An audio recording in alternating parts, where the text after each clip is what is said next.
Magandang araw po ulit sa inyo lahat. Ako po ulit si Doc Arky De Leon, the Dental Architect. At ang pag-uusapan natin ngayon ay kung bakit humihiwalay, nag-aaway, or maraming awang ang ating ngipin. Ang tawag po dito ay diastema. Marami pong dahilan kung bakit po nagkaka-diastema. Meron namang mga normal occurrence or mga normal na nangyayari po talaga tulad ng sa bata po, mga age 4 pataas, mapapansin nyo po, nung 2 years old sila, dikit-dikit po yung ngipin nila, pero pagdating po nila ng 4 years old pataas, naghihiwa-hiwalay na po ang ngipin. Dahil parating na yung mga permanent teeth. So, wag po kayo magpapanik, normal lang po ito sa bata para magka-space para sa mga permanent teeth. Isa pa pong dahilan ay pag malaki ang buto pero maliit ang ngipin. Sabi nga nila, ang buto pwedeng mamana kay mama, ang ngipin naman pwedeng mamana kay papa. Ang buto, pag maliit isa, maliit na lahat, pero it doesn't mean pag maliit ang buto, maliit din ang ngipin. Paminsan, malaki ang buto pero maliit naman po ang ngipin. Dito naman po, naghihiwa-hiwalay po ang ngipin kahit na wala naman nabunot ng ngipin. Isa pa pong dahilan ay ang shape ng ngipin. Paminsan, meron tayong tinatawag na peg lateral. Itong ngipin na to is manipis na parang patulis. Tulad po nitong ngipin ko, actually meron po akong peg lateral. Yan, makikita nyo, parang may awang po dahil masyado pong maliit ang ngipin. Hindi naman to dahil nasira. Nagkataon lang po na ang pagkatubo niya is maliit po talaga. Susunod naman po ay ang nawalan po ang ngipin. Tulad po na sinabi ko sa lumang video, pag nawalan po kayo ng bagang, bababa yung ngipin sa taas, tapos ang ngipin na nasa baba pupunta sa lugar na walang ngipin. Kasi ang ngipin gusto niyan walang humaharang. So dahil wala nabunot yung katabi, pupunta siya doon.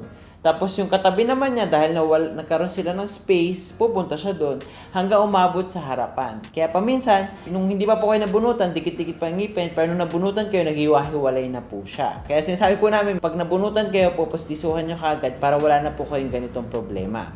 Susunod naman po ay ang impacted teeth or tinatawag na mga impacto, hindi joke lang. Ang impacted teeth po kasi ay yung mga ngipin na hindi tumubo palabas. Ito yung mga nasa loob ng buto, madalas. Paminsan, merong ngipin na kunyari pangil na nasa taas, nasa loob ng buto, hindi makapagdikit yung mga ngipin dahil yung impacted na pangil ay tumatama sa ugat ng mga katabing ngipin. Dahil tumatama siya, hindi siya magdidikit. Ang ginagawa dito, may dalawang pareseso, pwedeng ilabas yung pangil or bunutin yung pangil. Or may tinatawag tayong mesodents or supernumerary teeth. Ito yung mga sobrang ngipin na hindi naman kasama talaga dapat sa bilang ng dami ng ngipin. Ang mesodents ay parang maliit lang ng ngipin na pwede talagang tanggalin. Ay nasa gitna po siya madalas ng dalawang ngipin sa harapan. Kaya po hindi mapagdikit yung dalawang ngipin sa harapan dahil may ngipin siya sa loob. So makikita lang po to through x-ray. So magpa-x-ray po kayo at least once a year. Susunod naman po ay ang frenum or frenal attachment. Kaya ang frenum po kasi, yan po yung nagkokonekta ng labi at ng gilagid. Pag wala po kasi yan, pwedeng sumobra ang galaw ng labi. Pwede ang labi, pwede mo ma-stretch hanggang dito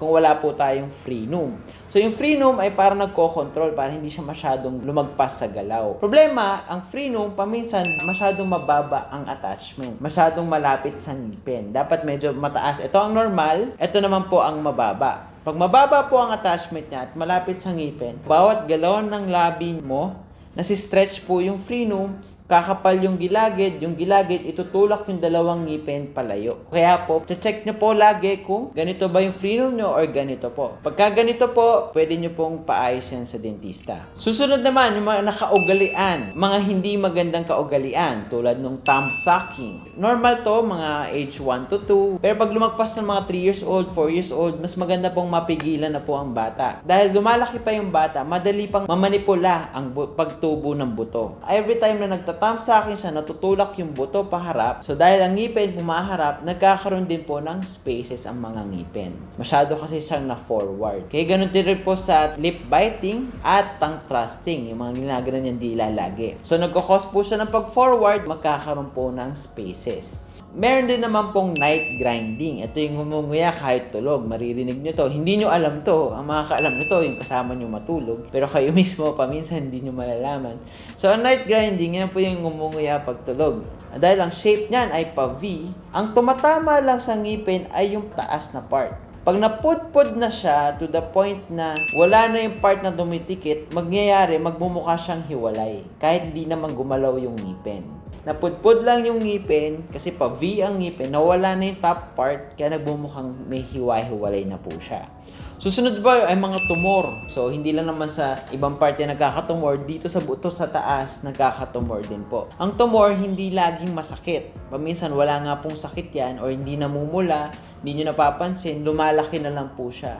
Dahil lumalaki siya sa loob ng buto, tinutulak po niya yung ngipin palayo. So, pag may napansin kayong naghiwalay yung ngipin, wala na may ibang dahilan, magpa-x-ray na po kayo kagad. More or less, dun po makikita na may tumor na po pala. Kaya tulad ng mga cases na po yan, tinulak po ng tumor, kaya naghiwa-hiwalay po. Meron po iatrogenic. So, dahil sa treatment, nagkakaroon ng space. So, paminsan, after braces, pag hindi na retainer kagad, naghihiwa-hiwalay po ulit yung ngipin. Kaya mas maganda mag-retainer yung pasyente. So, marami pa pong dahilan ang diastema, pero ito po yung mga common kung bakit nag-aaway-away sila o naghihiwa-hiwalay ang mga ngipin. Kung may napapansin kayong paghihiwalay, pumunta na po kayo sa dentista. Sa susunod na video, papakita ko po kung paano ayusin or paano magmukhang dikit-dikit ulit ang ating mga ngipin. Mag-like and subscribe para mapanood nyo po yung susunod na video. Ako po si Doc Arky De Leon, the Dental Architect, at lagi natin dadaan, dalawang ating kaligayahan, ang ngumiti at kumain. Kaya't alagaan natin ang ating ngipin. Maraming salamat po.